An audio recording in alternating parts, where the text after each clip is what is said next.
Welcome to the Memorial E-Cup presented by Kia. It is the second night of our back-to-back semifinals. Lucas Svejkovsky and the Medicine Hat Tigers have already advanced, and tonight we will decide who will advance to take him on for the Memorial E-Cup final. Riley Bizot and the St. John Sea Dogs taking on Dylan Champagne and the Acadie-Bathurst Titans. It's Reed Duffy, pleased to be joined by my broadcast partner, Brandon Scott. And Brandon, as we come close to the end of this tournament, as we count down the days to the final tomorrow night, we've got one question left. Who will join Lucas Svejkovsky? And we're going to answer that within the next hour to hour and a half. Yeah, exactly. What a journey this tournament has really been for us, Reed? It feels like just yesterday we were breaking in on a Saturday with 10 games, and now we're down to our final three teams remaining, and it's just been exciting, powerful hockey, lots of action, and I can't wait to decide who's going to be in the final, who's going to be joining Medicine Hat. Both of these players scored unbelievable comeback victories in their division finals to advance to this point. And now the question is, which one of these two comeback kings is going to be the one to advance to the next round? And I find it very hard, Brandon, to be able to delineate between these two teams because their high points have been so similar. They don't panic when they get down a goal. They have explosive offenses. They can both control the puck. It is going to be a battle of two very, very similar styles.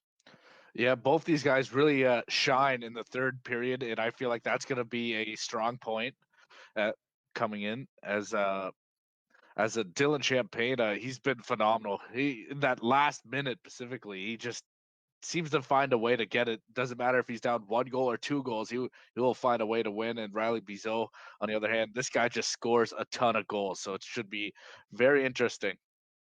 Yeah, with the two offenses in these games tonight, we are going to be in for a real treat. They can put up goals in bunches on either side. It's going to be the Acadie-Bathurst Titans in the red, trimmed with the gold and white. The St. John Sea Dogs in the whites, trimmed with the blue and black. Brandon, best 2 out of 3. Winner of this goes to the final to take on Lucas Svejkovsky, and whoever gets there is going to earn it. Kotkov and Desgagne on the draw, and it's won back by the Sea Dogs. We're underway in game 1 of this semifinal. Drouard to the corner, trying to track the puck down. It'll be taken around the back of the net and laid forward. Marcotti, who's been tremendous in this tournament. This whole top line for Acadie-Bathurst has been on fire. And keep an eye on Huckins, who's breaking to the right wing side, number 42 in the red. Puck driven low into the corner, the St. John zone. Stripped there. Drouard back for it. On to Kotkov. 2-on-1 with Waugh. Up ahead. Kotkov looks to step to the middle. Rolls the puck forward. Waugh back to Kotkov. Made the stop. Puck intercepted on the way out. Drouard tried to toss that through to the front. That gets knocked aside. Larkin up to the line. Past Poirier and out. Chisholm works wide. Right wing side. Plays back to the line. MacArthur moves it along. He'll get it right back, stepping down to the right wing corner. Across the front of the net, can't find a friendly stick, and Waugh will have it out to Savoy. Savoy through 2. Plays back to the line. Poirier, his shot, blocker to side. Larkin feeds on to Chisholm. Chance for a 2-on-1 here. Chisholm to the middle of the ice. They score! MacArthur opens it up in game 1. Acadie-Bathurst has the 1-0 lead. Well, we heard his name multiple times throughout this tournament. Bennett MacArthur, he just has a knack for scoring big goals, including the first one in the semifinal here, as he just uh, taps home and beautiful pass to get on the board. Dylan Champagne, this is the start you need to walk out of here with a win in game one. Yeah, absolutely nothing Jones could do on that one. Perfect pass right on the tape from Chisholm and the notch to the back of the net. And right away, it's Dylan Champagne getting control of this one. But do not make the mistake of counting out Riley Bizot until the final whistle blows. Puck won ahead by the St. John Sea Dogs. Played to the corner. Teton recover, and it's MacArthur up and out of his own zone. Knocked away by Villeneuve. Now Reynolds. Back for Burns. Burns tripped down, and there's the opportunity for Bizot. 8 minutes gone in the first period, and St. John heads to the power play. Yeah, I know you mentioned about the Teton having a fire top line, but on the flip side of that, St. John's top D pairing with Waugh and Villeneuve are both phenomenal puck movers on this team. It could cost them fits for them. Yeah, St. John's entire D-core, Brandon, has been tremendous. And right off the draw is Joshua Waugh, who steps to the middle of the ice, picks up the puck, and deposits it for the power play goal. It's 1-1. Now that is how you win a face-off, Reed. Just a phenomenal play to win it back, and then just kind of walk out in front, and just a nice little wrister. Kind of catches just about everyone off guard on that play. That was so quick after the face-off draw. As we take a look at the replay right here, just kind of winds back and just goes over the blocker top shelf. You cannot release a better shot than that one. And we have a tie game. Waugh, who usually lines up as a center, was playing on the right wing that time, and Reynolds had the draw win. So that's an interesting setup for the power play. It allows Waugh, who is the left-handed shooter on the right wing, to step right to the slot and get the shot off. That's some great work from Riley Bizot. Yeah, whoever the special teams coach certainly needs a head nod as well on that play. Might have to find that out later on, depending on how this goes. Allison works low. Trying to get through the crowd. Rude will take. And now back up in behind his own net. Rude looking for a clean out. Tried it up ahead for McDonald. It was a nifty flip. McDonald got a piece of it, but wasn't able to control. Teton press forward. Working wide to the outside, looking for late help coming from the point. Brantz is there, but the puck's stolen away. Sea Dogs up ahead, working to the offensive end, right wing side. Trapped along the boards. Puck comes loose. Teton will get it right back. Moved up, Dubé. Stepping down the right wing side. Fed in front for Bastarache. Couldn't find it there. Bastarache gets it right back to the slot. Blocked on the way through. Villeneuve said no. Drover to the middle of the ice. Villeneuve stepping into the rush. Leonard got tripped down, and on that, it's going to be a power play to the St. John Sea Dogs. And it's Dylan Champagne himself going off, Brandon. Well, we saw what happened last time the Sea Dogs got on the power play, so we better watch out for this. This face-off is just that much more lethal, knowing that the Dogs could easily just take the puck and rip it again. So this was on the opposite side of the ice, but they still get it back to Rude. Reynolds on fire in the special teams face-off circle. Rude shot. That hit back glass. Sabralia plays it on. McKinney for Bigger. And now shorthanded up ahead. Desgagnés will turn. Bigger looking to step back. Right back onto Desgagnés. In over the line. Bigger out front, shorthanded for Huckins, and that one just turned aside by Jones. Yeah, Jones had to be extra sharp on the power play there. Not something you see too often, but he had to be ready. Almost like he lured them to sleep, Brandon, and then had Huckins in that backdoor spot. As now another chance ahead to the forehand. They do get it shorthanded. Dancing out in front, McKinney to his forehand and tucks it around Jones and in. Sam McKinney from Huckins and Bigger puts it at a 2-1 score for the Acadie-Bathurst Teton. McKinney with an absolute dirty move on Jones as we watch the replay here in tight. just kind of does a quick little head jolt and then forehand to the back of the net after getting the goaltender to bite early. That's exactly how you want to kill a penalty right there if you're the Teton. As that was just he had multiple opportunities and this time buries it. Well, you said it a couple times during the tournament, Brandon. Best defense can be a great offense, and that time we saw it shorthanded even as the Teton looking for more. Puck out front of the net. Chisholm was there, couldn't get that to go. Puck kicked around back. Kidney centers, and Champagne scores out of the box, on the ice, back of the net. Dylan Champagne makes it 3-1 for the Teton. What a way to make up for your team for taking a penalty. Steps back on the ice and just gets away from the defense in front and just slaps that puck home. And what a great setup feed that was. Picking the loose puck behind the net, wheeling out in front. Kidney with a nice little backhand pass to Champagne. And it looks like the Teton has struck a little bit of fire here ever since allowing that power play goal. They certainly have. 3:08 left to play in the first period.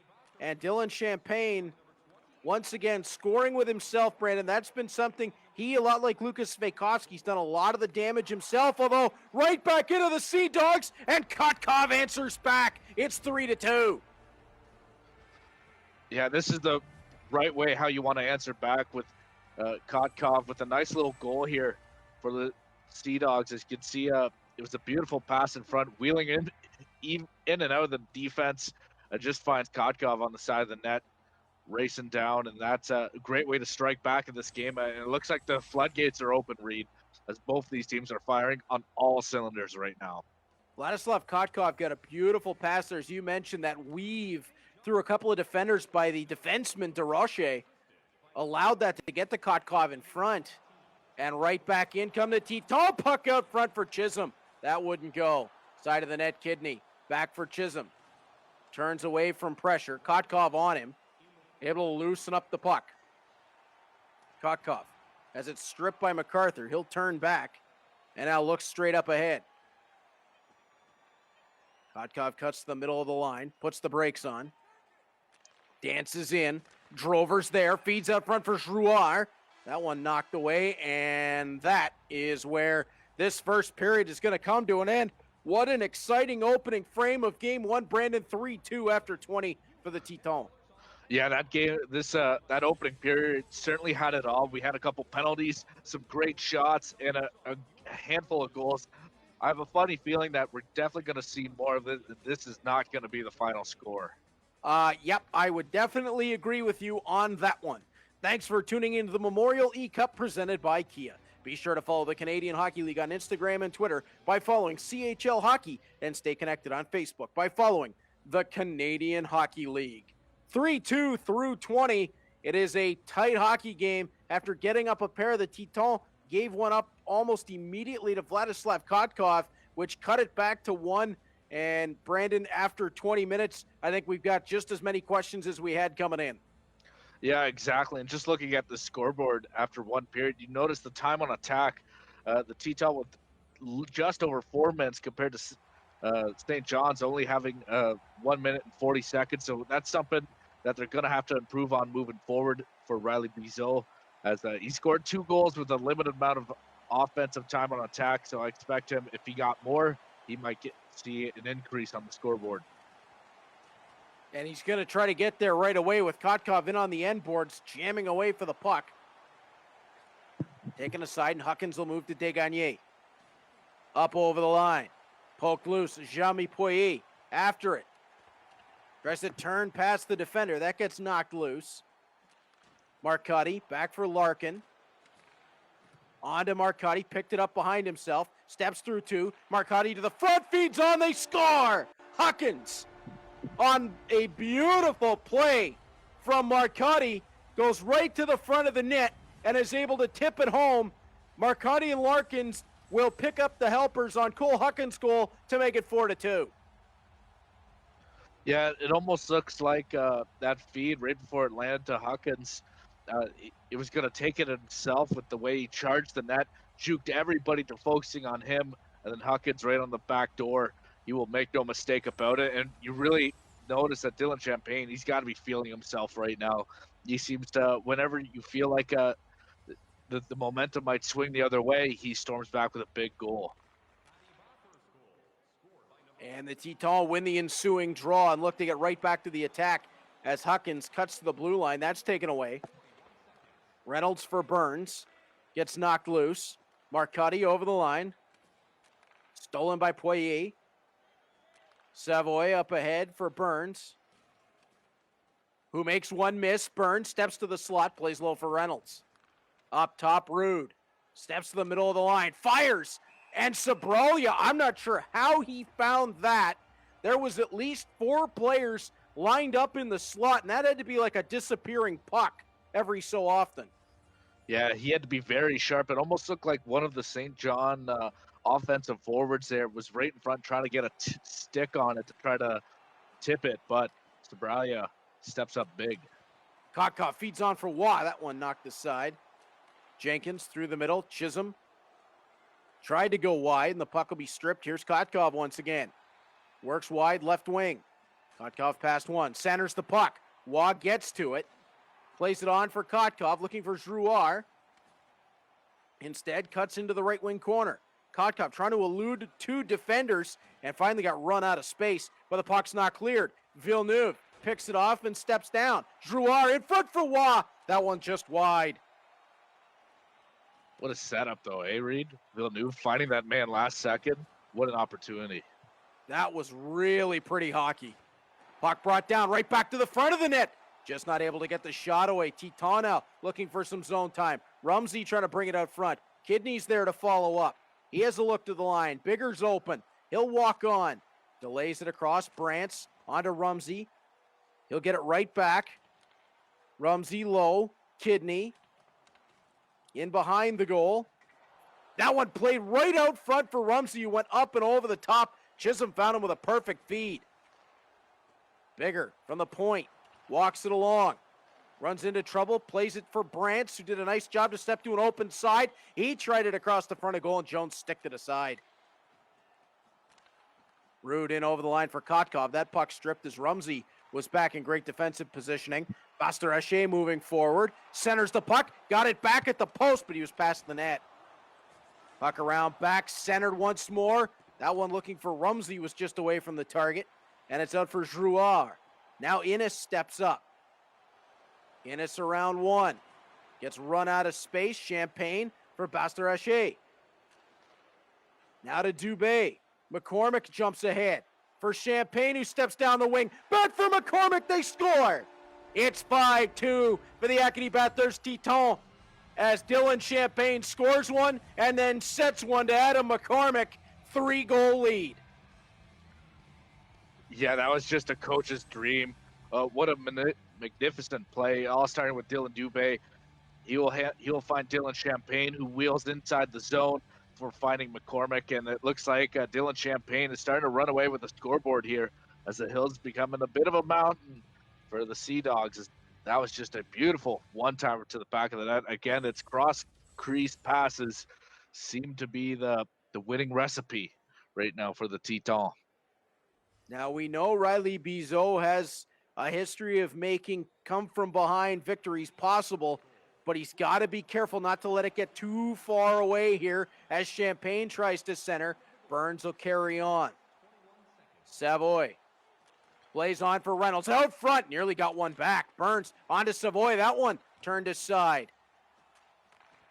That one right back in front, and Burns is there for the goal. It was Reynolds who laid it onto his forehand, and Burns gets them right back to within 2. Yeah, Reynolds is having himself a night for St. John right now. He's just been doing everything between winning key faceoffs to now setting up Burns on a tee for that goal. And it looks like the Sea Dogs are right back in this one. It looked like the Teton was starting to make this ice a little tilted in his favor, but now the Sea Dogs are storming right back in. You're exactly right about that, Brandon. As the momentum was swinging wildly in one direction, it was Riley Bizot who did exactly what we just mentioned. Didn't let it get too far away from him. Right back to within 2, and we've already seen him come from 2 goals down a couple of times in the tournament. Yeah, being down 2 definitely would not get Bizot scared whatsoever. And DeRoche with eyes on making it one as he steps in front, but it's sticked aside by Sobralia. Bigger up ahead for Hawkins. He motors down the right wing, cuts to the middle, didn't like what he saw there. Tried to play it along the boards. Intended target got run over, and it's Poirier to step it ahead. Jean-Mi Poirier to the end boards.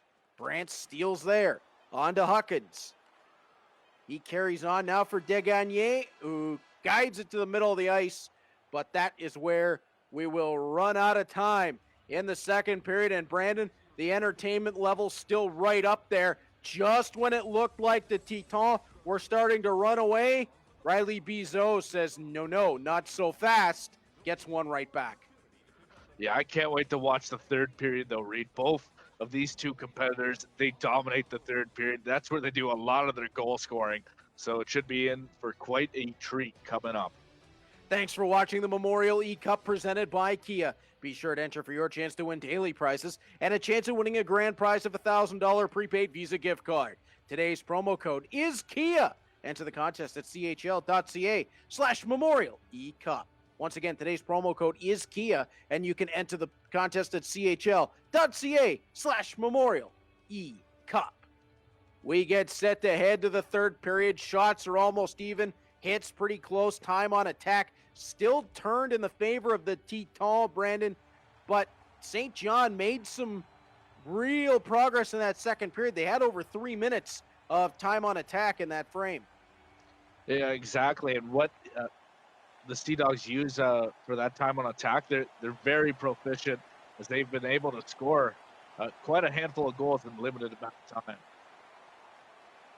Puck right back in over the line, guided to the front of the net. They score. It's it's Joshua Waugh that's going to get this to a one-goal game. DeRoche will pick up the only assist. It's 5-4. Well, you do, Riley Bizot coming into the third period. He needs a big goal early, and who else but Joshua Waugh with that nifty move to get the goaltender to bite and just slings it home on his backhander. What a way to start. Now he's only down one, and he's still got a full period ahead, Reed. That was huge to get one that early. Just a minute two into this third period, and Kotkov looking for more. McCormick with the steal away around the back of the net. Marcotti. He'll turn back away from pressure. Larkin over to McCormick. Up for Marcotti. Now Degagne working wide. All the way around the back of the net. Degagne has a look at the top. It's McCormick. Puck intercepted initially by Drouard. Now it'll come over the line. Larkin for Marcotti. Degagne to Larkin. McCormick on the left side. Picked away. Jean-Mi Poirier into the offensive zone. Joshua Waugh out front. Tie game! Vladislav Kotkov drives the net. Ties it at 5. Unbelievable. You knew Riley Bizot, he comes out big in this third period, but he's just storming the gates right now. Not even 5 minutes into the period, and he ties this game up with a beautiful goal by Kotkov, who just taps it home. Looks like he pulls it back a little to get a little more mustard on the sandwich there, but he will make no mistake. What a feed. You can tell him just attack that offensive zone off the rush. Is just pinpoint accuracy, and what a start to the third period for Riley Bizot. And these two New Brunswick teams are battling back and forth. As the puck is in over the line, Chisholm back to the line for McKinney. On to Chisholm. In some trouble there with Burns right after him. You kind of figure Dylan Champagne just trying to slow the game down right now a little bit, as it looks like the Sea Dogs have really started to run away, get the wheels turning. Oh, absolutely, Brandon. He's got to settle it down and get his team back in the right frame of mind here as Reynolds has it poked away. Savoy brings it across the line, but it's stolen right back. MacArthur moving forward with Chisholm. He gets banged to the boards, but keeps the feet moving. Chisholm shot. It goes in! Off the goaltender, Jones. It popped up. I'm not sure if it caught the crossbar. And Logan Chisholm makes it 6-5 for Acadie-Bathurst. Yeah, I can't wait to watch the replay on this one. As just a lucky bounce. It might have hit off the goaltender, I want to say, before actually bouncing to the back of the net. But that's just some puck luck in the way of Dylan Champagne. You could tell he really needed that one. He was almost back on his heels after the fiery start off the Sea Dogs. That's definitely one you need right now if you're Dylan Champagne. It definitely hit Jones. I'm just not sure if it caught the crossbar or maybe the post as Drover comes back the other way, and that one cut it a little too fine and caught the glass and out of play. A bit of a funky one to take the lead back, but you're right, Dylan Champagne needed that to stem the tide. Yeah, exactly. That one's got to feel good. McKinney around the back for Bastarache. Playing it along to Rumsey. Now Bastarache through a defender, working on Villeneuve's side. Puck gets turned to the front of the net, and Drouard will take it there. Kotkov ahead. That'll be turned by McCormick. He'll go indirect. Picked it up himself on the other end. And it's Allison working the right wing. Cuts to the middle. Can't get the shot away. Allison has a look from down low. Hits the brakes. Wants to feed out front. Off a defender's stick. Off Jones and kicked aside. Rumsey onto it. He bulls his way through the corner. All the way around the back of the net. Now to the slot. Has his back to the goal. Looking for an option. Now carried on through the corner once again. Stripped away, and Kotkov will get it up and out of the zone for Leonard. Danced through the corner. Bigger had his man tied up in front. That was Waugh, who then got tripped down. Power play for the St. John Sea Dogs. This is huge for the Sea Dogs right now. They need a goal here, and time is the enemy right now. It looks like he might have just called a timeout. I think he did. Say. Yeah. Now he's going over his lines, making sure he gets all his big dogs out on the ice right now.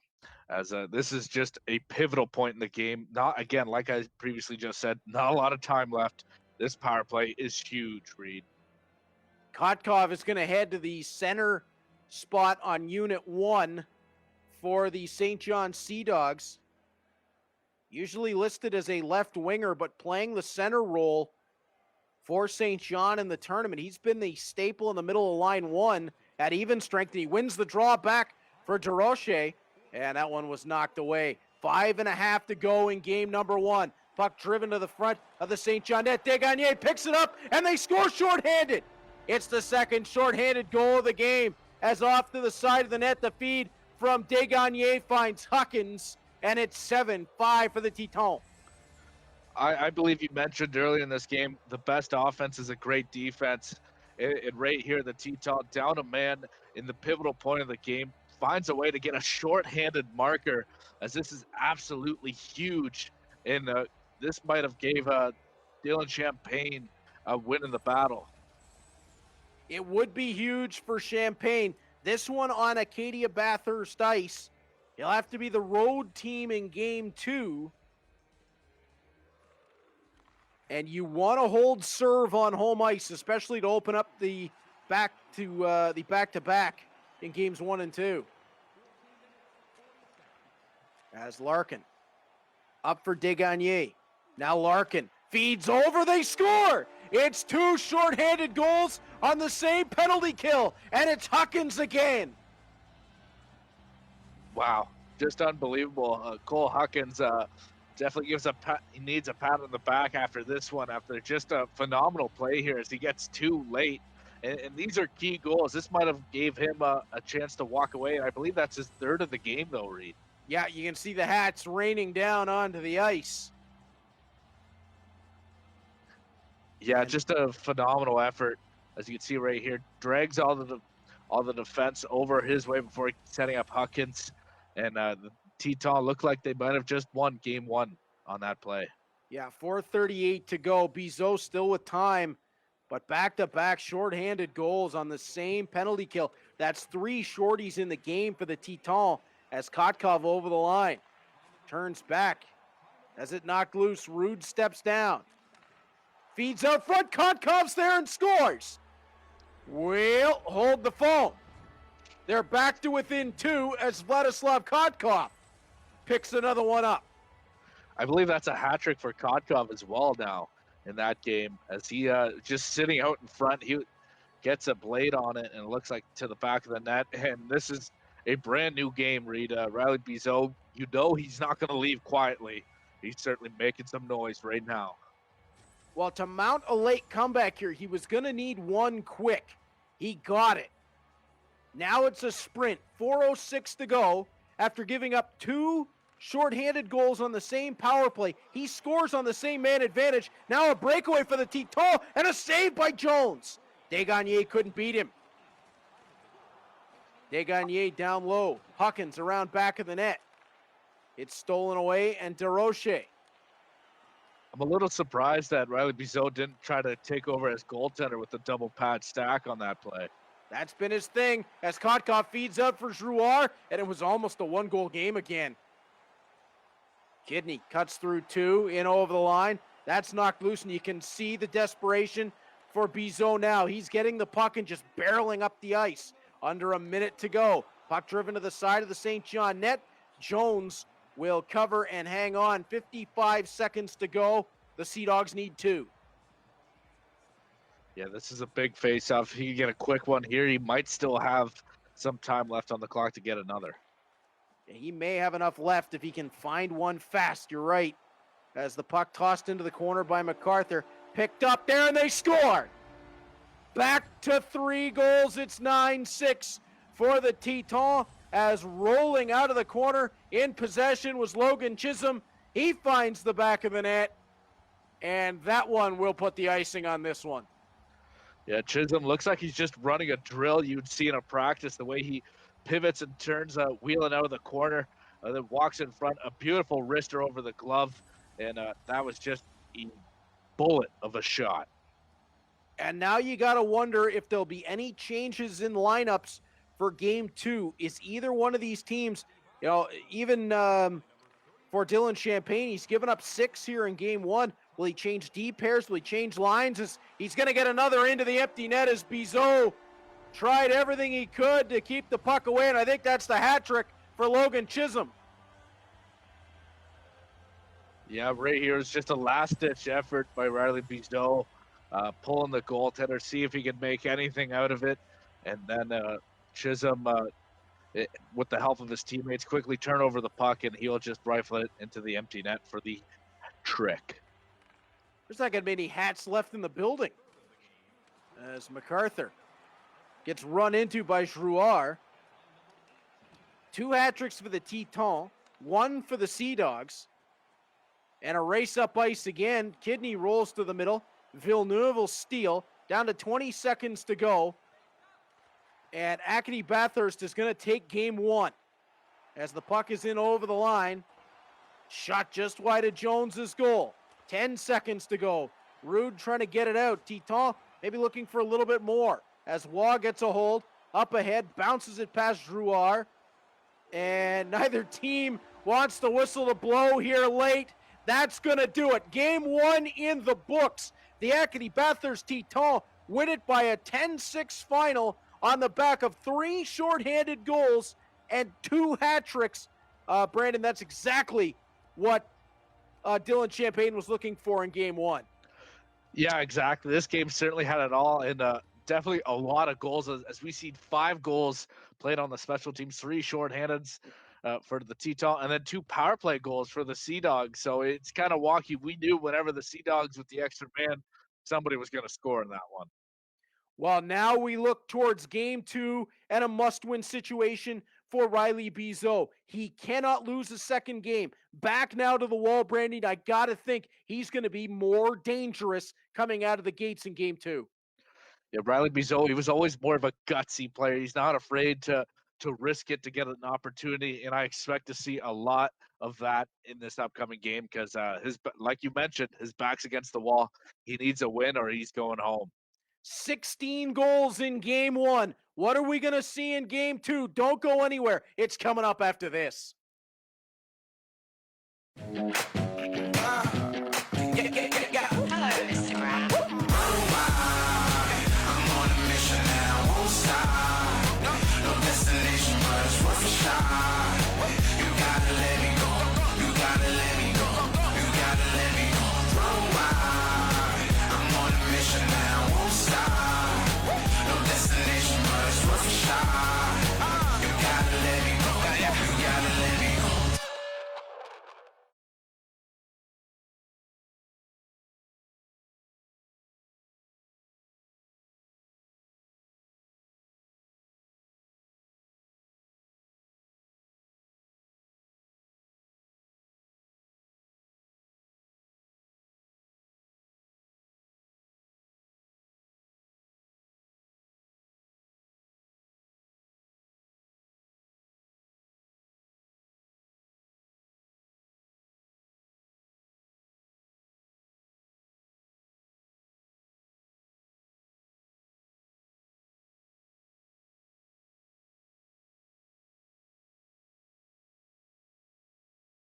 Welcome back to the Memorial E Cup presented by Kia. Reed Duthie and Brandon Scott back with you for Game 2. We've changed locations. Now Harbor Station at St. John, New Brunswick. The St. John Sea Dogs take home ice for the second game. And Brandon, it's must win. Exactly. We expect a big game out of Riley Bizot. It's either win or you're going home at this point, and this close to the finals, you know you're going to give it your all. It is the St. John Sea Dogs in the blue, trimmed with the white and black. The Acadie-Bathurst Teton in the whites, trimmed with the red and gold as Marcotte in neutral ice looks to bring it forward. 10-6 was the final of Game 1 for the Teton. In best 2 out of 3, they stand on the doorstep of the finals, but I'm sure Riley Bizot is going to have something to say about that before this one's over. Yeah, exactly. He's always been a gutsy player, so I expect him to do whatever he can to walk out of this game with a W. Huckins dances it down low. He had a hat trick in Game 1. To the line, it'll come out, and McCormick will rescue it, neutralizes. This is what we saw from Dylan Champagne in Game 1. He brings the offensive pressure and then turns up the heat. McCormick laid it back to the line, but he missed McKinney, and it's going to roll all the way back into his own zone. Yeah, you almost feel like Riley Bizot, he loves to come off the rush for his offensive opportunities. Well, Dylan Champagne, on the other hand, he likes to take it in, take his time with the puck, really set something up in the offensive zone. Reynolds in the faceoff circle for St. John. Now 1 away for the Teton. Desgagne got it, now up to Marcotte. Wide for Huckins, working the left wing side. Huckins takes the contact, couldn't keep control of the puck. Villeneuve in behind his own goal. Gave it away to Desgagne, backside Marcotte, and Villeneuve made up for it. He got to his man in front. McKinney on to Desgagne. Rolls through the right wing corner, keeps possession, looks out front, didn't see what he liked. Out to the top. McKinney. Now to Desgagne. Turns, Marcotte there. Back up the boards. McKinney steps to the middle, on to McCormick. On the left side, and the pass just gets back out past the blue line. It's been all Teton here early, but they haven't gotten a whole lot at Creed Jones just yet.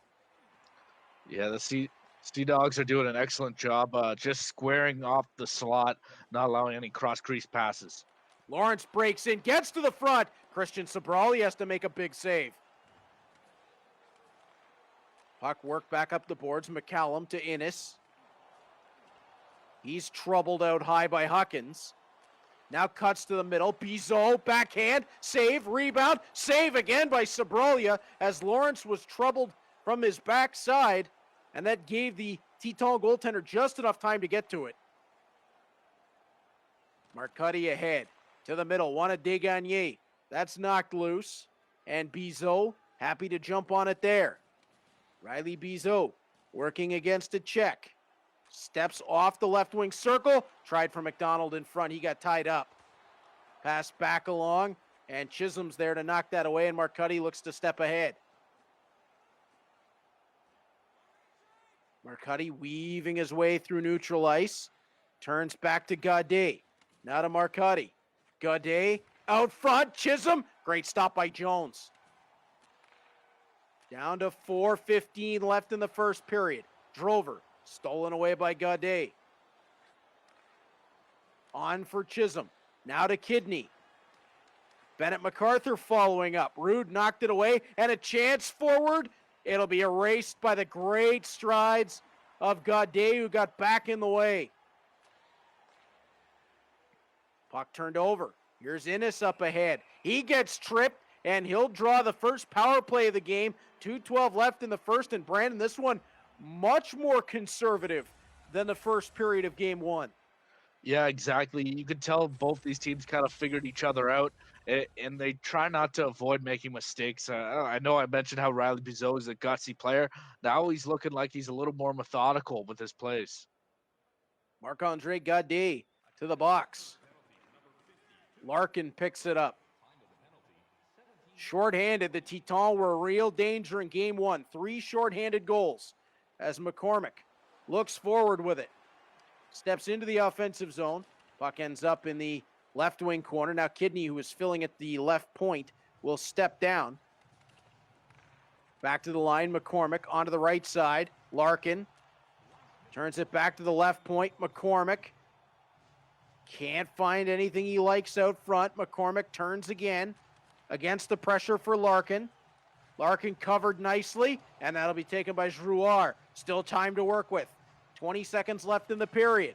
Drouard to the line. Rude's there. On for Waugh. That one up and over the top. Drouard follows up. Given away to Chisholm. Man out of the box is Gaudet with speed. Working the wing. Tries to cut to the middle. Knocked off of his stick. Puck will roll to the goal. But after the horn has blown, we come to the end of one, Brandon, and what a difference from game one. Yeah, exactly. Like we were mentioning right before the final buzzer, both teams playing a simple hockey. They're not trying to overstretch and cost any mistakes for either side right now.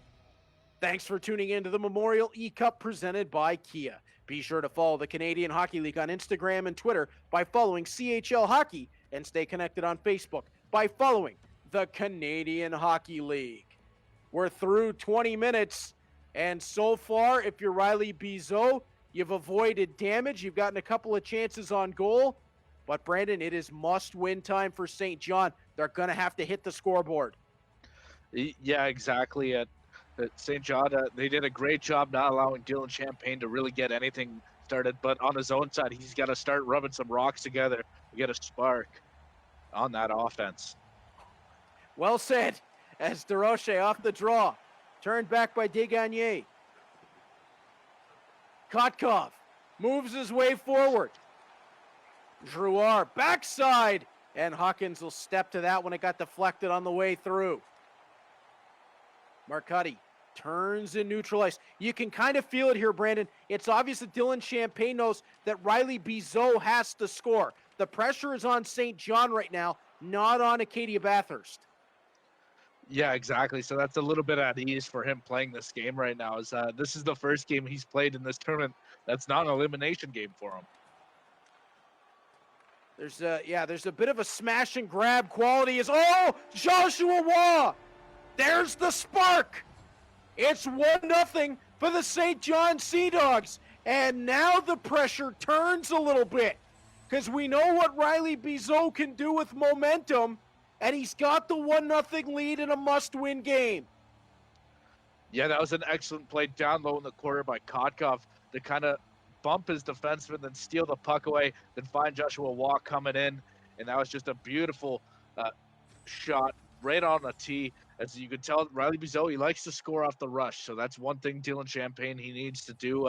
He doesn't waste any time in the offensive zone. He will make sure that puck ends up on net. Reynolds back in over the line. Puck taken loose. Kidney up ahead. So now the narrative changes just a little bit as MacArthur out of the corner has a look to the line. Bigger shifts it along. Waits all the way around the edge. Swoops the back of the goal. Bigger has a look out front. His shot. Jones will snare with the glove. 14-16 left to play in the first period. Yeah, I know you mentioned after that goal about how big momentum is for these two competitors, and that's certainly a huge factor. With one momentum swing, you can end up scoring 1, 2, 3 goals. Lawrence forward as the Sea Dogs look for more. That one stick to side, and that's right, Brandon. How many times in this tournament have we seen a team get one and then start to pile it on? Teton forward, Creed Jones, huge save there as Chisholm got the tip to the net. Lawrence dumps it down the rink. It was from just behind center. That was a real tight icing call. Yeah, that's one player that needs to come up big for the Sea Dogs in this game, and that's Jones in net. As we can tell what a good goalie could do, look at Medicine Hat and Matt Sogard. And what a difference right now. 10 goals against in game one. One of those into an empty net. Right now, nothing has cracked him in game two. As Rude tries to twist the puck forward. Joshua Waugh. He'll step wide, left wing side. Wanted to center. That got knocked away. And the puck will be carried forward for the Tetons. Working in wide side. Two Sea Dogs came right to the corner, and the puck will be tossed out front and knocked loose. Drouard up ahead for Kotkov. Kotkov run into, and Desgagne will take. Huckins, left wing side, cutting to the middle. Knocked away, Drouard. On to Rude. Now Joshua Waugh. Steps to the middle of the ice. Waugh all the way around the edge to the left. Fed it in front. Now back in front. He got it again, and they score. Joshua Waugh doubles up. It's a 2-0 lead for the St. John Sea Dogs. Joshua Waugh has been a cornerstone for these Sea Dogs throughout this Memorial E Cup. He does it again here. He had a defenseman drooped all on top of him in front of the crease, and that was just a beautiful pass from the corner that finds Joshua Waugh. He just gets a stick on it to the back of the net, and now it looks like Riley Bizot can breathe a little bit with a 2-0 lead, but we both know Dylan Champagne, you cannot rule him out till that final buzzer. Waugh from Rude and Drouard. 6:48 left to play in the second period. Dylan Champagne has been a comeback kid in this tournament. But right now, Riley Bizot is in control of game two. And Bizot's got the puck on the right wing side. That knocked loose Bastarache. In across the line, he gets thumped, and Bizot's going to have a chance to extend the strides onto a loose puck. He gets there, captures it, waits for help down the middle. Too many layers back for the Teton. Bastarache guides that to the middle for McCormick. Rolls off of a check. Puck to the corner. Rumsey there to help him. Rumsey twisting against the pressure. Looks out front. Plays it for Bastarache. Now out towards the line. It'll be stolen loose. And Jean-Mi Poirier's got separation. Poirier to the front. And Sabralia denies. Champagne up ahead. 2:20 left in the second. Champagne spins off the right side. Now has a look out front for Doucette, and that one won't go. You're really starting to feel the energy pick up in this game right now. There's been a couple of excellent opportunities at both ends of the ice. It looks like these players are starting to take a little more risk to try to get an offensive advantage. McKinney for Dubé off the draw. That one blocked to the corner. Minute 10 left in the second. McKinney steps on, plays low. Dubé off of a leg. Villeneuve will take on to Lawrence. Lawrence has it poked loose. Dubé now for Champagne. Steers into the offensive end. Champagne pulls up in the right wing corner. Now off of a check out front. Tossed it on to Jones, who was able to handle it. Played it around back of his own goal. We're through 40. And St. John has a 2-0 lead in a must-win situation. So far, Brandon Riley Bizot has responded big time to the pressure. Yeah, exactly. You knew he had to come up big in this game, and he's been doing just that. He settled down. He shut things down defensively in the first period, and then in the second period, he focused on his offense, and he found the back of the net twice. Thanks for watching the Memorial E-Cup presented by Kia. Be sure to enter for your chance to win daily prizes and a chance at winning a grand prize of a $1,000 prepaid Visa gift card.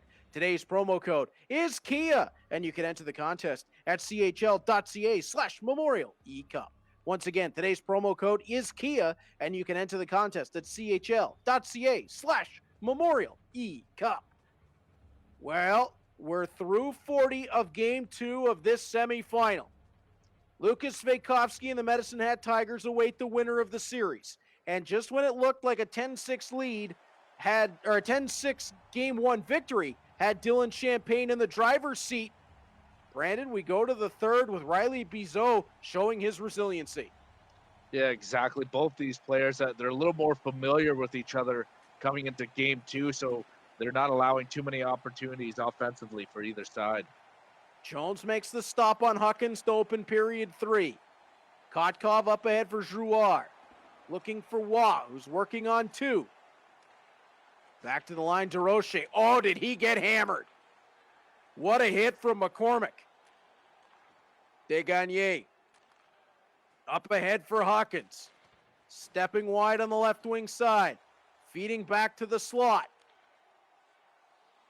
Puck stolen away, Drouard. guiding his way down the right wing side. Stolen there. Teton looking to break out. Kotkov steals it right back. Kotkov around the edge, gets to the end boards, looks out front for Drouard. That won't go, and McCormick follows it around back of his own goal. McCormick up from Marcotti. That one taken loose. Kotkov right back into the zone.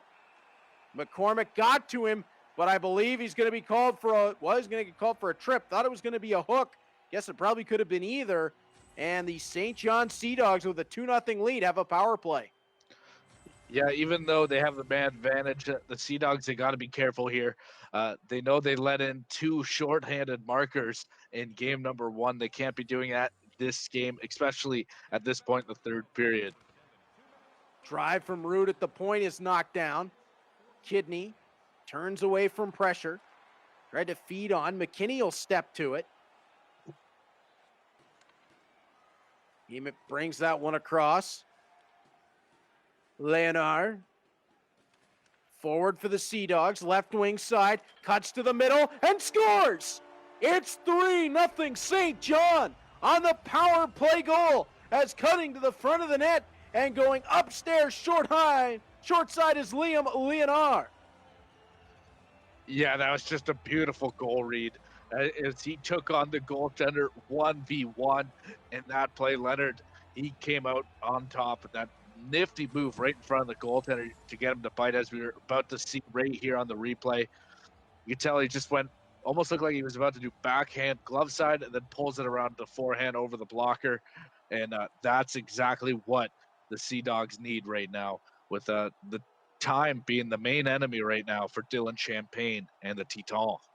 Was just able to fit that over Sobralia's pad under the blocker and in. Bizot picks up the only assist. And Reynolds steals off the draw to the backhand. That one denied by Sobralia. That would have made it a real tough road to come back from. MacArthur works wide. Looks to lay it back to the point. Spins on, finds Kidney. Kidney through the corner. MacArthur's there. Has a look to the front, and Villeneuve steps in. Burns. Run out of space. MacArthur moves on. Chisholm to Kidney. Backhand save by Jones. Oh, Creed Jones has been a man possessed in game 2. Yeah, exactly. He's just been phenomenal, not allowing anything past him throughout this game so far. With only half a period remaining, this is going to be tough for Dylan Champagne. He's done it before. He has to do it again if he wants to close out this series. And I expect that if he does, I expect Bennett MacArthur to get one on the board. Well, that would be one of the guys that you would think he'd have to turn to, is Rumsey. Up ahead for Allison. Right wing side, Allison tried to get it out front. Hit before he could release the pass by Rude. Drouard past his man. Out front, they score! Kotkov makes it a 4-goal lead. So the hill has officially became more of a mountain now for Dylan Champagne to close this one out in 2, as this was just an excellent play by the Sea Dogs. You'd see them again off the rush, come flying down the wing, and then just shovels it across to Kotkov. And he's been doing this all tournament long, right in this wheelhouse. He just taps that home, gets it around the defender and the goaltender to find the back of the net. 4-0 for the Dogs. And it looks like we're going to need an all-deciding Game 3 in this all-New Brunswick semifinal. Yeah, we've seen Dylan Champagne come back late in the third before, but 4 goals is definitely a tough task ahead.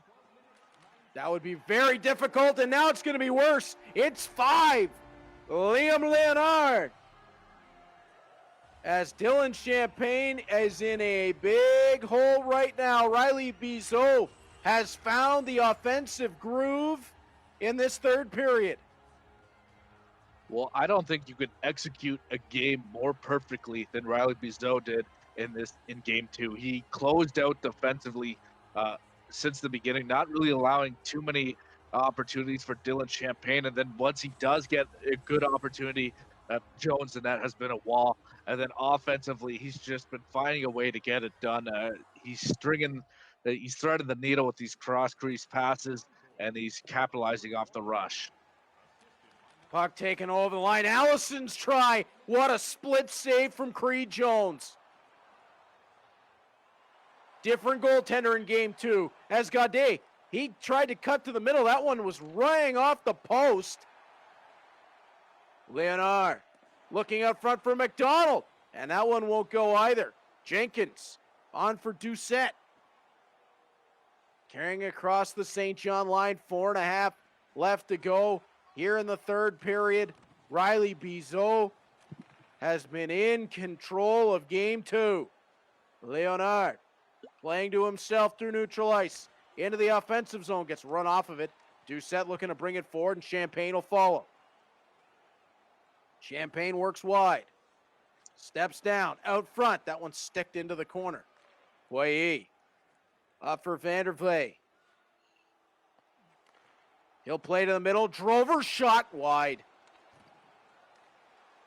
Marcotti can't get it up and out. Savoy plays in front. Sabralia got in front of that. Down to a minute to go in game two. Poirier steps on. Another shot denied by Sabralia. Round back of the Acadie-Bathurst net. And Doucette will carry it back into his own territory. Now on to Desgagnés. Looking to march forward.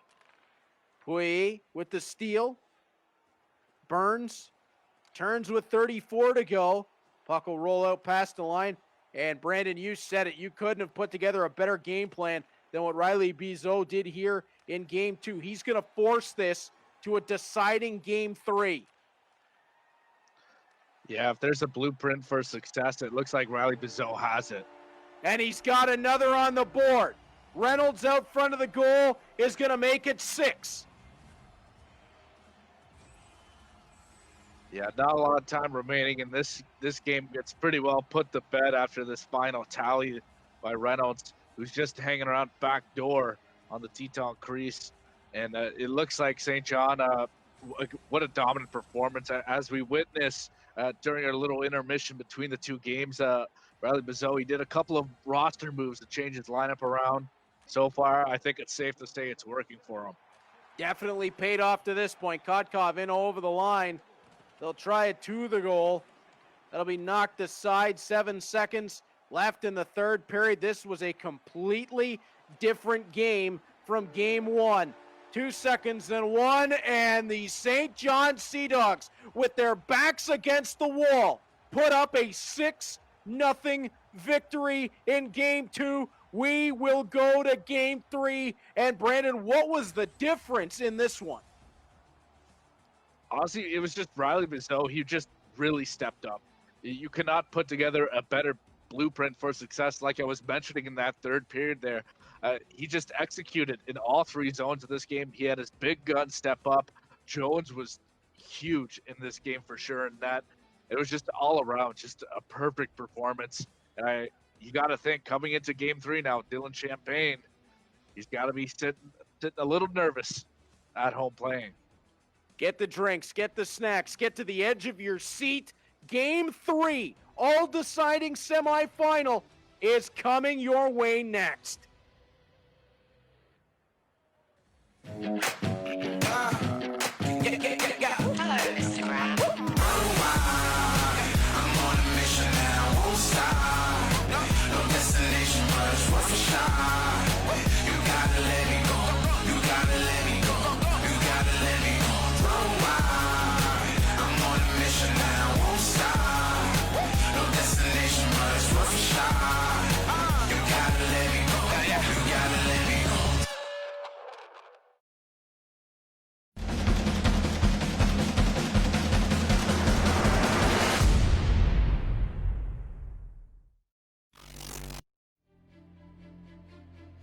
For 60 teams across North America, pursuit of this trophy is at the top of their list. It's a goal they aim for when they first pull on a team jersey. It's not an easy road, from training camp to the grind of the regular season, the hopes of a long playoff run leading to a league championship. This 9-month journey brings out the best, and all focus is on the final step. If the Stanley Cup is the holy grail for the National Hockey League, the Memorial Cup is the elusive prize for junior hockey. Weighing just over 40 pounds, this symbol of excellence is engraved with over 3,000 names that tell a story of the young men who have competed for it. Young hockey players have dreamt of winning this title, of being named champion. Icons of the game have challenged for it, but fell short. The cup was first handed out in 1919 to honor and remember those that gave their lives fighting World War I. In 2010, the Canadian Hockey League rededicated it to the memory of all fallen Canadian military personnel. For many players, this is the summit, the best they will ever be, the highest mountain they will conquer. For others, it will be a chapter in a career about to unfold at another level. The list of winners is impressive. Powerhouse teams that delivered. Surprise teams that weren't expected to contend. Teams that simply went about their business on the ice. All were waiting for those final seconds to tick off, and the burst of emotion realizing they are the champions. When a hockey dream can become a reality, it is the Memorial Cup.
Tout le bœuf servi chez AEW est maintenant nourri à l'herbe.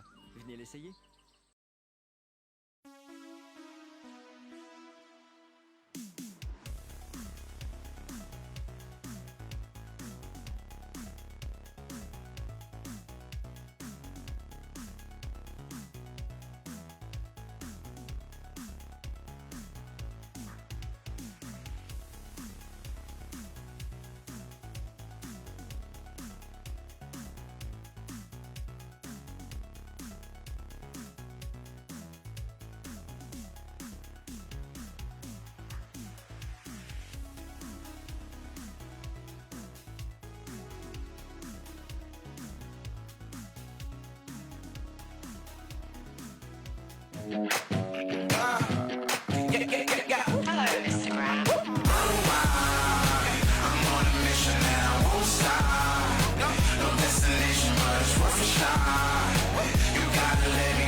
For 60 teams across North America, pursuit of this trophy is at the top of their list.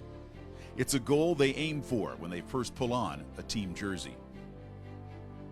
It's not an easy road, from training camp to the grind of the regular season, the hopes of a long playoff run leading to a league championship. This 9-month journey brings out the best, and all focus is on the final step. If the Stanley Cup is the holy grail for the National Hockey League, the Memorial Cup is the elusive prize for junior hockey. Weighing just over 40 pounds, this symbol of excellence is engraved with over 3,000 names that tell a story of the young men who have competed for it. Young hockey players have dreamt of winning this title, of being named champion. Icons of the game have challenged for it, but fell short. The cup was first handed out in 1919 to honor and remember those that gave their lives fighting World War I. In 2010, the Canadian Hockey League rededicated it to the memory of all fallen Canadian military personnel. For many players, this is the summit, the best they will ever be, the highest mountain they will conquer. For others, it will be a chapter in a career about to unfold at another level. The list of winners is impressive. Powerhouse teams that delivered. Surprise teams that weren't expected to contend. Teams that simply went about their business on the ice.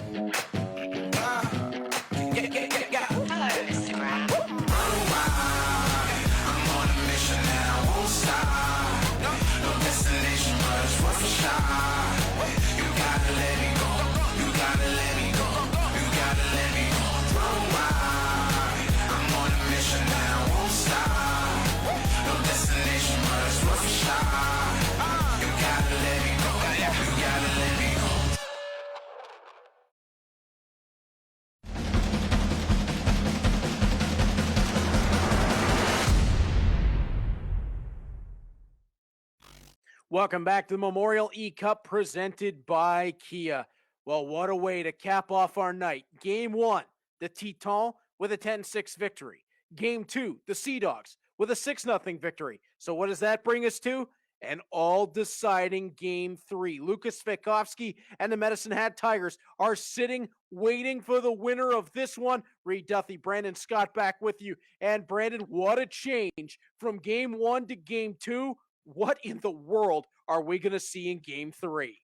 See, that's the thing with these two competitors. You never know what's going to happen now. Because in Game 1, it was just you get a goal, offense galore, 10-6 win for the Tetons. And then that second game, a 5-0 dominant performance of the Sea Dogs. So it's really, it could go either way. The pressure's on Dylan Champagne. He couldn't close it out last game, and that was just a performance of a lifetime for Riley Bizot, so expect him to come out big in this one. Back to the Casey Irving Regional Center in Bathurst, New Brunswick, and we are underway as Joshua Waugh steps out front and Drouard scores. 32 seconds into Game 3, Riley Bizot and the St. John's Sea Dogs have the lead. Wow, it looks like that break between games did not do anything to slow down Riley Bizot.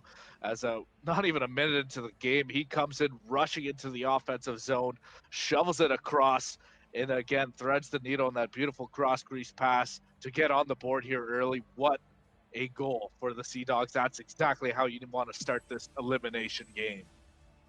Just extending the stick to get a touch on it. What a setup to Drouard. Yeah, and phenomenal. This is that line. Drouard, Kotkov, Waugh. They have been so dangerous. Even in Game 1, the 6 goals, the majority of those were this line. As Kotkov barrels up the right wing, cuts to the middle, feeds on for Drouard. Waugh following the play for Kotkov. They score! It's 2-0. A minute 57 into the first period. Wow, you could certainly tell Riley Bizot is dialed in right now. He has not looked back since game number 1 that he lost 10-6. He's just looked phenomenal since. He's starting on the right foot in Game 3 here. 2 quick goals to give himself a 2-0 lead early. He's got the last 8 goals in the series. I mean, that's just a crazy stat. Yeah, that's just unbelievable. His offense is not slowing down. He found out how to beat the Teton defense. Dylan Champagne is going to have to make a couple of adjustments here and pick up the tempo. And we saw him do it in game 1, still plenty of time, and we know he can make a comeback, but Creed Jones with a tremendous stop. Desgagne steps out of the corner. Another save from Jones. Speaking of players who've really found it, Creed Jones, after 9 against and 1 into the empty net in game 1, has been a stud. Yeah, Jones, there's nothing beating him right now. He found his groove, and when a goaltender gets hot, that's a scary thing, especially in these tournaments. DeRoche around the back of his own net. Shoveled along. Reynolds plays for Lawrence. Cuts through 2. Lawrence hits the brakes. DeRoche out high. Waits. Turns away from pressure. That was Bennett MacArthur tracking him. Puck got into the slot. Guided aside. Coming up on 8 minutes played in the first period. Puck sent just wide of the St. John goal. Now played for DeRoche. Steps forward. Looks to the middle, and oh, did he get hit? McCormick with the green light. Puck the other way, and Jones again makes the stop. I think it caught a piece of the post on the way by. DeRoche has the puck knocked loose. Gaudet is there. It comes all the way around the backboards and will be led on and out. Teton looking to get some offensive momentum going. Coming up on 11 and a half played in the first period. 2-0 for the St. John Sea Dogs. They gave up 10 goals in game 1. They trailed this series 1-0, and since then have scored 8 straight goals and have not allowed one. As the puck comes in over the line, it's offside against the Teton, who really need to find some offense. Yeah, you can tell right away, Dylan Champagne looks like he's trying to slow the game down a little bit. He's always been more of a methodical player, taking his time moving the puck around. There was the chance, and how did Jones get a piece of that? Kotkov going the other way. His shot blocked on the way through. Bourget up ahead. Looked for Dubé. That one played through and Waugh steals. Innes with a look out to his right. Feeds on for Drouard. Cuts to the middle. Drouard can't get it through the crowd. Gaudet up for Andrews. Puck poked loose. Andrews stole it right back. 2-on-1 in front. And there's the goal they needed. Puck thrown to the front of the goal. And the Teton will catch it and put it to the back of the net. Alexis Dubé with the goal. And the lead is cut in half. Well, Dylan Champagne could throw the monkey off his back right now, as that was just a beautiful 2-on-1 play there. It was a nice little feed to Dubé, who will make no mistake about it. And what a sign of relief right now for Dylan Champagne and the Teton, as he needed to find a way to find the back of the net, and he does just that. Goals in the series right now, just to show you how close this series is with two offensive teams, 14-11 overall. As Liam Leonard in, puck knocked off his stick, got another chance at it. Played into the corner, Leonard to the line, DeRoche. Gunned it into the corner boards, Marcotti will find it. Now to Huckins, on to Desgagne, who kept everybody on side. Not sure how he managed to pull that off. Puck in the corner, and it'll be picked up by McDonald, now out for Leonard. Back for McDonald, in front. Sabralia made the first stop, didn't make the second one. Rebound popped loose. Leonard picks it up and fires it to the back of the net. It's 3-1 Sea Dogs. Liam Leonard, if you didn't know his name before this series, you certainly do now, as he has a couple of big goals, including this one. It looks like he just found the rebound. He was in the right place at the right time and just blows a beautiful wrister to the back of the net. and the Sea Dogs are still applying some good pressure right now on the Teton. 59.2 seconds to go in the first period, and the Sea Dogs have bubbled the lead back to 2. Reynolds in over the line. He gets bumped. Burns. Wow, did he take a hit? And the Teton will bring the puck forward. Burns back ahead. 4 seconds left in the period. Burns to the goal. That one turned aside. Stick of Sobralia was there. And that is how we finished the opening 20. Brandon, clearly, Riley Bizot has found the momentum and is refusing to relinquish. No, he has not. He's played some superb hockey this last game and so far in this one as well. He's just doing an excellent job. He's not really allowing anything for Dylan Champagne offensively, and then he's just finding his stride.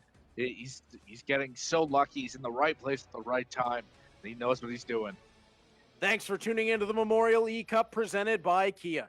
Be sure to follow the Canadian Hockey League on Instagram and Twitter by following CHL Hockey, and stay connected on Facebook by following the Canadian Hockey League. Shots 4-3 after 1 period of play. Look at that, Brandon. The time on attack almost dead even, but the passing has been the difference in period number 1. Acadie-Bathurst not as accurate as they need to be. Meanwhile, St. John has barely missed the connection. Yeah, that's a huge stat. That's very important, especially when it comes to offensive opportunities. The main winning recipe in this throughout this tournament has been cross-crease passes. In order to have success, you need a pinpoint accurate pass, and that's what Riley Bizot has in his toolkit right now. Kotkov up ahead to open period 2, gets run off. McCormick's there to take it. On to Marcotti. To the middle for Huckins, poked loose. Drouard back for Kotkov, right wing side. He'll pull up, looks for DeRoche, in some traffic. DeRoche gets it, back across in front. Desgagnés will steal, and DeRoche got run into the boards heavy. Desgagnés splits the D to his forehand. Too many layers, Kotkov got back. Desgagnés finds a way to go skate the stick. Now McCormick works down the left wing boards. Back to Huckins, to Desgagnés at the top of the circle. That one blockered aside by Creed Jones. DeRoche up ahead. His shot wide of the net. Taken out high, Burns rolls through. Comes all the way to the right point. Now back to the left for McCallum. Left wing corner. Kotkov. Puck comes loose in back of the net. Larkin's there for it for the Teton. And it's Desgagnés to play it up and out of the zone for Huckins. Now Desgagnés over the blue line. Works wide to the left wing. Wants it out front. Nobody there to receive the pass. McKinney finds it in his own end. 7 minutes gone in the second period. Reynolds. Wide for Burns to the left. Wanted it out in front. Burns got it back. Sobralia had to make a save through traffic. That was a key save right there, Brandon. Not sure how Sobralia saw it, but keeps it at 2 goals as the difference. Yeah, you got to really like Champagne's game so far in this second. Looks like he's going back down to the basics, the way he's moving the puck around in the offensive zone, and now he's getting a key save on the other end. Reynolds with a steal for Bizot. That one runs wide. Lawrence picks it up, centers. Sobralia knocked that away, but it doesn't get out. Rude to the line. Innes tried to catch, and when he did, it was just outside the line and then back in. Face off just outside the Acadie-Bathurst line with 9:49 to play in the second. Draw 1 to Innes. Now Rude. Leonard to McDonald. Puck played up ahead. And it'll be the Teton out of their zone. Puck kicked loose in neutral ice. And it's going to be offside again against the St. John Sea Dogs.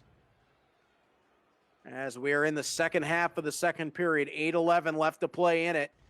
3-1 lead for the Sea Dogs. Jeremy Poirier for McDonald. Oh, Bizot tried to set it back to him in front, and that was just tapped wide. Allison over the line for the Teton. Circled at the point. Played on for Hinckley. He steps down, has a look over his shoulder, wants to rush to the goal, spins back in the left wing circle, left corner, back to the top of the left circle, trying to pull away from pressure and find something he likes. Hinkley all the way around the back of the net, now working the right side, off the right wing half boards, works it on to Doucette. To the side of the goal, Rumsey. Stick lifted there by DeRoche.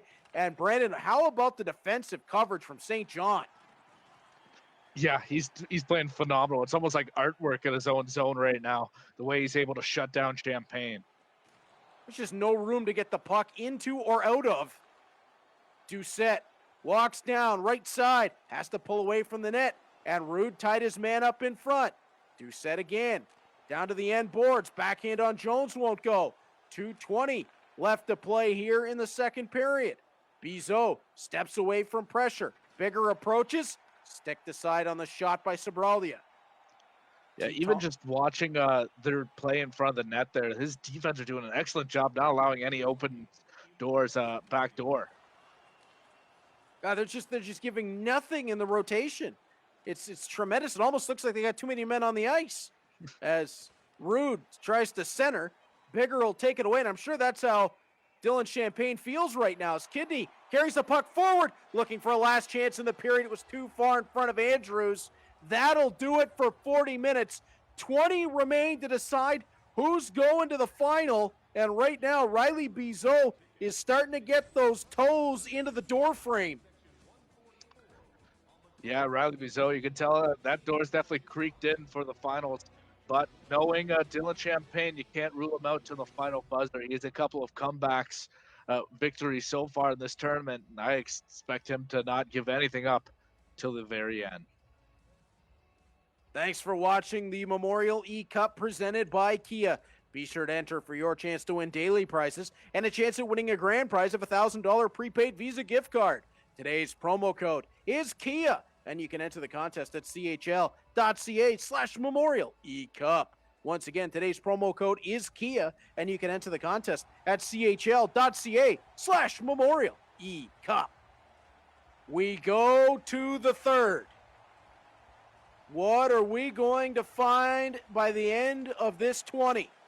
Kotkov and Desgagnés on the draw. Teton win it back.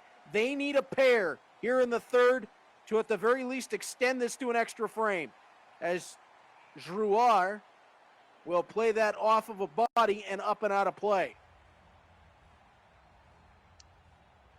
Yeah, so not only does he need to find a way to beat the goaltender, he also has to beat the clock at this point.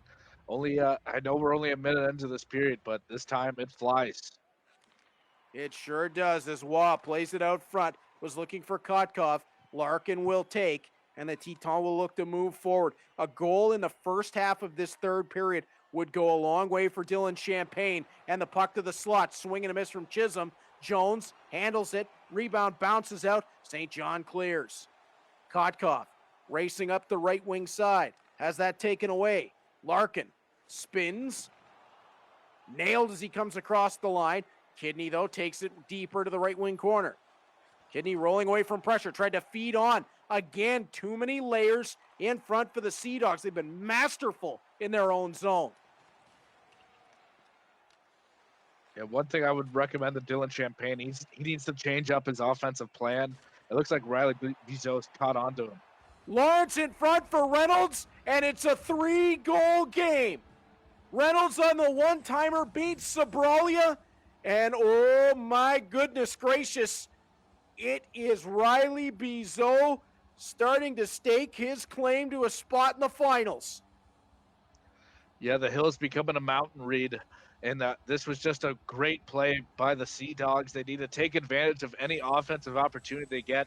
The Teton, they're starting to really clench right now. They're starting to show a little bit of dominance in the third period, holding on to the puck. So the Sea Dogs, they need to execute, and they did right there.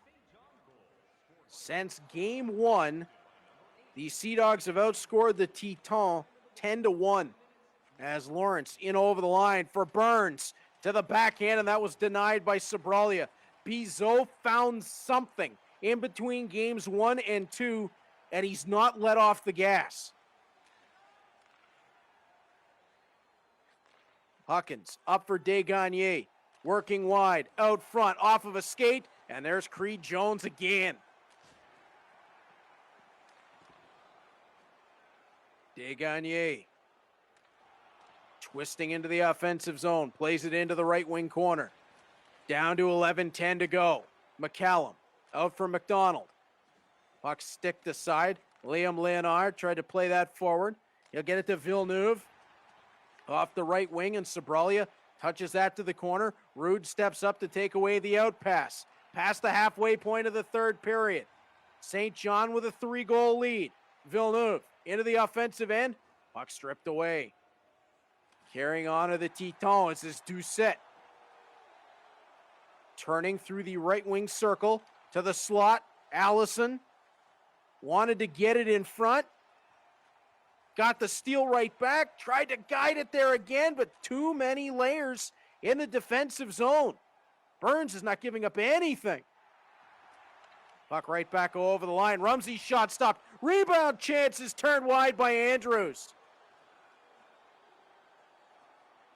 Puck is circled low. Centered for Rumsey. Touched wide of the net. Down to 6:10 to go. And Brandon, even when they get a chance, Creed Jones has been on his game. Exactly. If I could recommend anything to Dylan Champagne, is maybe try to get his defense a little more involved. He doesn't use the blue liners too much in the offensive zone. You could just see Riley Bizot. He's just collapsing towards in front of the goaltender, so he's not allowing any cross-crease passes. Creed Jones with another big stop there, and now a crack in the window for the Acadie-Bathurst Titans. Savoy is going to go to the box for a trip. This is almost a must-score situation. Yeah, if you factor in how much time is remaining in the game and the scoreboard right now, I'd certainly say it is, Reed. Rude around back of the goal. DeRoche up for Drouard. Now Reynolds on for Rude, who works the left side. Benjamin Rude to the corner. Feeds the line. DeRoche's drive. That one caught back glass. Teton looked to sprint out. MacArthur on to Chisholm, who crosses into the offensive end. Chisholm steps down on his backhand for MacArthur. They got one. Bennett MacArthur stationed in the right wing circle. The one-timer makes it 4-2 with time on the clock.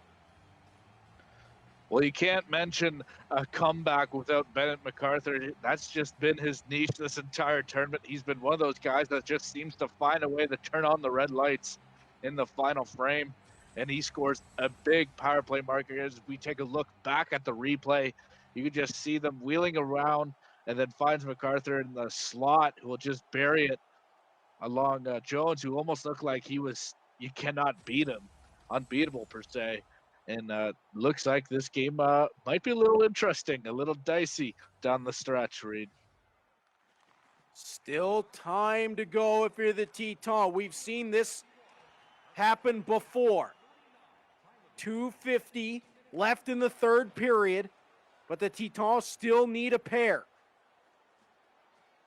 Puck rolled into the offensive zone. Caught off the end of the poke check. McCormick tries it. Jones makes the stop. Drouard can't get it cleanly away. McCormick stays on top of it. Plays it in behind the net. Drouard after it. He looks to carry on. Didn't like what he saw with Waugh, comes over the line, but the Sea Dogs are offside. 57.4 to go. Yeah, this is big face-off right here. The Teton need to win it, move the puck up the ice quickly. Bizot steps over the line. Puck knocked away from him. Bigger there. Plays it along for Desgagne. Now to Huckins. Huckins had it poked off his stick, but regained it. Centers it. Oh, it just rolled past the post. Huckins, left wing corner. Has a look up. Now circles back. Turns away twice. Huckins feeds along to Marcotti. Marcotti to the line. That just didn't connect. They'll try to rush it back up quickly. Desgagne low. Puck comes all the way around to Bizot. Poked away from him. Down to 14 seconds to go. Titaner have to strike twice quickly. Now 10. Up to Drouard. Time ticking. Bizot shovels it down the rink. 3 seconds remain. 2-1. Puck driven.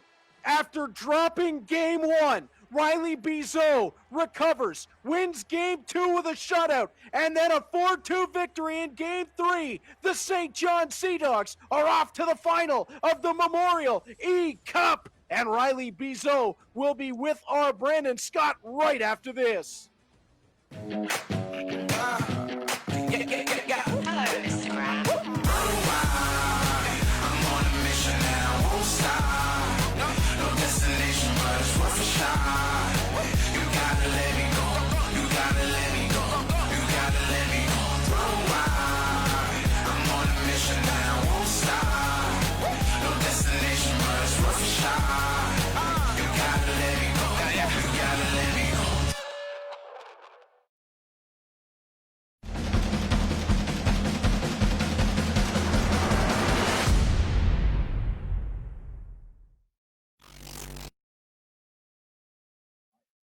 Welcome back to the Memorial E-Cup presented by Kia. Riley Bizot and the St. John Sea Dogs advance to the final to take on Lucas Svejkovsky and the Medicine Hat Tigers with a 2-1 series victory. Before we get to the interview, I want you to think of the number 4.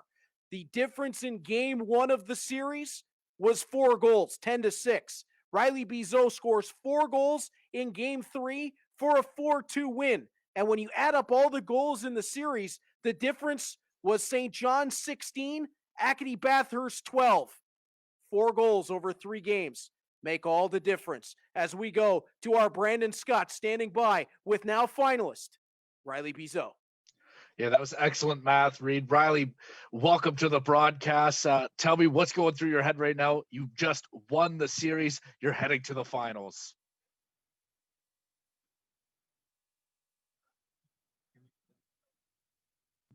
I feel pretty good right now, getting to play in the finals. So, yeah, I'm pretty happy.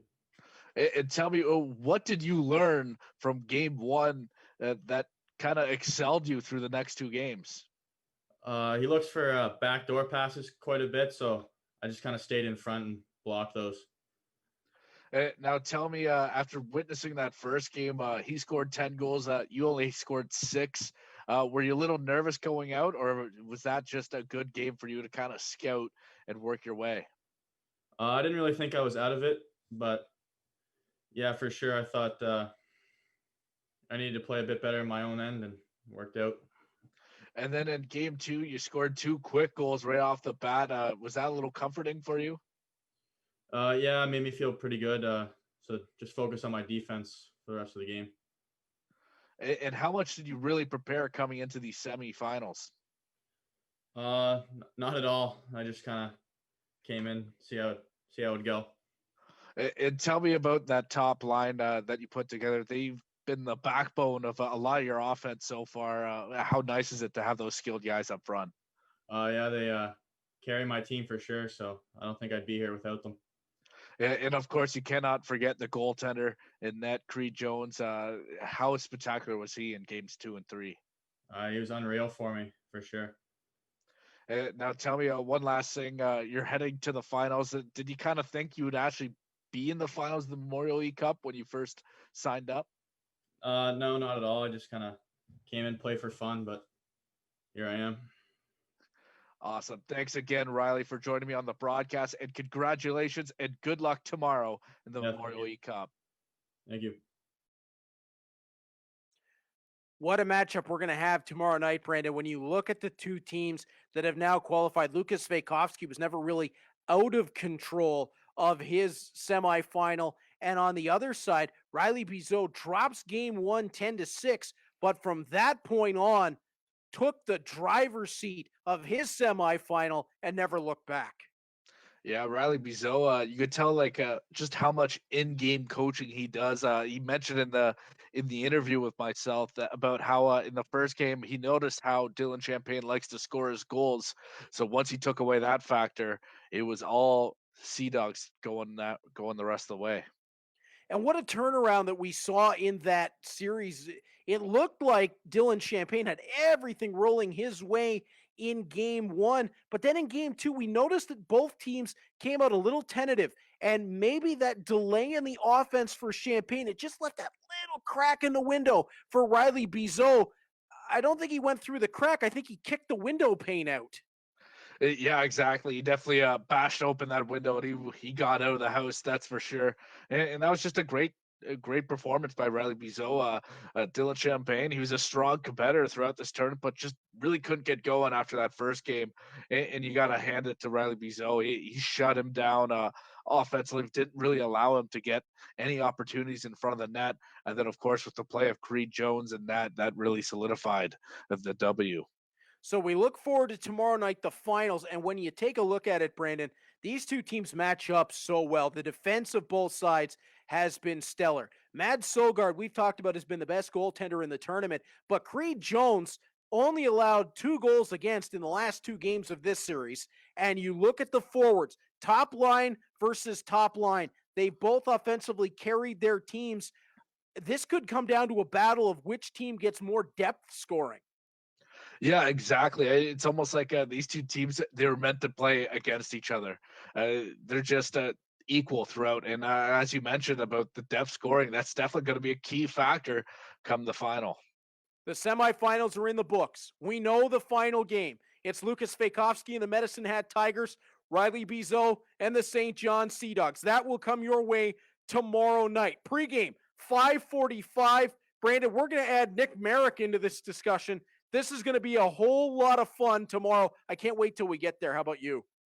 Oh, I cannot wait. We're going to have a nice little wrap up on the tournament and then maybe even some predictions for the final. I don't know. You got to tune in at 5:45 to find out. I'll let you guys handle the predictions. I'll stay out of that part, but I can't wait to do a bit of a roundtable wrap-up for everything we've seen over the past almost 3 weeks. Hard to believe that we're already at the final. Tomorrow night, we'll decide it. Join us at 5:45 for that pregame. For my broadcast partner, Brandon Scott, and everyone who made these broadcasts possible, I'm Reed Duthie. We'll see you tomorrow night, the finals of the Memorial League Cup, presented by Kia.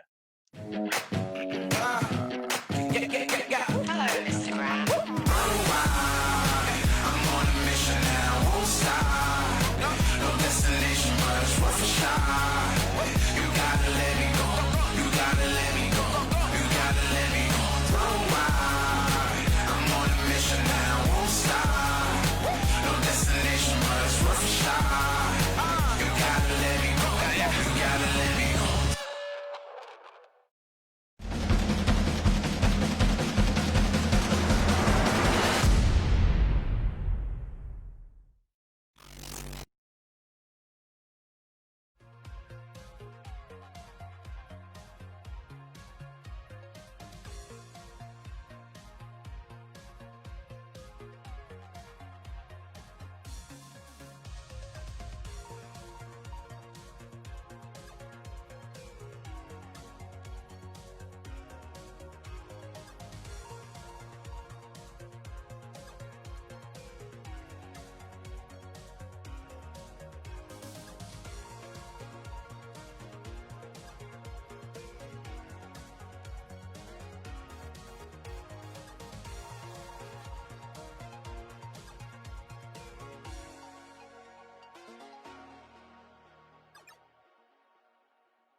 Restez du bon côté avec le système d'avertissement sur l'angle mort. La technologie qui nous connecte. C'est ça, le Nissan Qashqai 2020.